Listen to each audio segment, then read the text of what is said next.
Did you know a woman once agreed to marry a man she'd never seen based on a stranger's prayer test at a well? Abraham's servant had one mission: find Isaac a wife. But how do you pick the right person? He prayed for a specific sign. The woman who offers water to both him and his camels would be the one. Then Rebecca appears. Without knowing about the test, she does exactly what the servant prayed for. She gives him water, then runs to fill her jar again and again for all his camels. That's a lot of work for a stranger. But here's the crazy part. When the servant explains everything and asks her to marry Isaac, she says yes immediately. No hesitation. She packs up and leaves her family that same day for a man she's never met in a land she's never seen.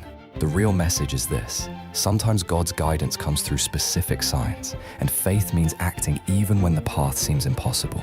So in your life, pay attention to those clear answers to prayer. And when God opens a door, don't let fear keep you from walking through it.